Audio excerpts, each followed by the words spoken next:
Shout out guys! Ayan ang mga alaga ko. Iniba ko yung ano ng lamisa. Kasi dati doon sa may pinaglagyan ng rep, itatapon na kasi yung rep. Kasi malaki ang kuryente na, singaw na siya. So nandito na sa loob yung lamisa namin. Tuwing kumakain, nakatambay kami, nandito rin talaga sila lahat. No? Ayaw nilang umiwalay sa amin, kay daddy lalo.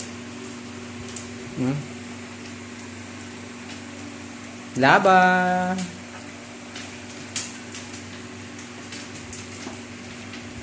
Good morning! Masarap sa buhay, may kasama sa mga aso. Masakit, masama nyo lang kasi magasto.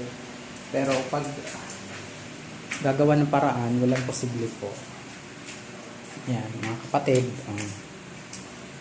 Mayroong natutulog. May nag-iisip kung anong ulam. Lalo ito, matakaw yan. Papa.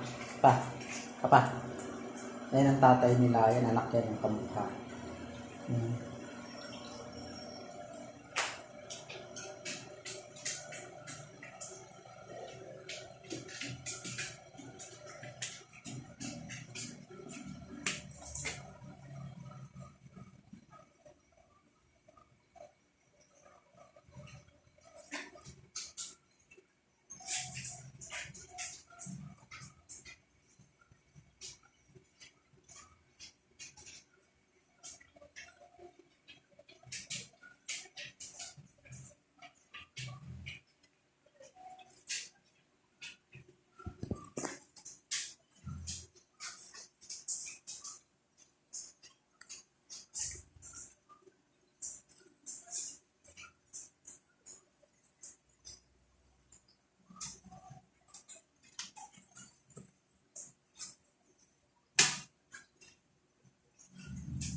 Yan, ganyan ang ginagawa nila, harutan.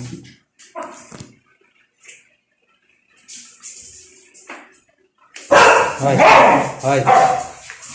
Maingay. Ganyan, harutan. Saan?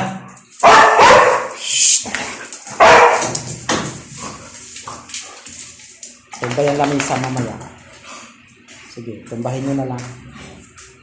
Para pagdating ni daddy nyo, lagot kayo.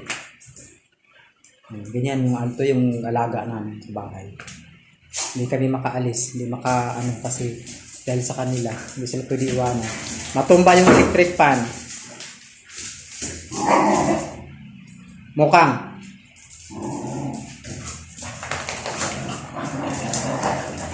Maganda sana kung malawak ang lugar namin, makakatakbo-takbo sila. Pero wala, ito lang.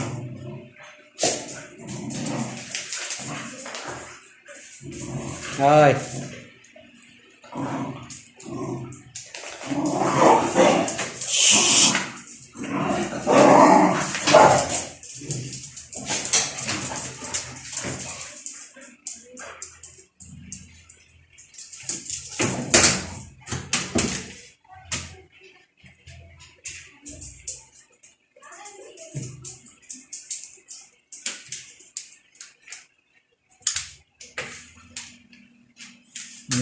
Yan, ako kulit, sobra. Pag nagsabat-sabay yan, ako. Pero mababait yan. Hindi yan natatapang na pag may bisita ko, awayin nila. Kagatin nila, hindi.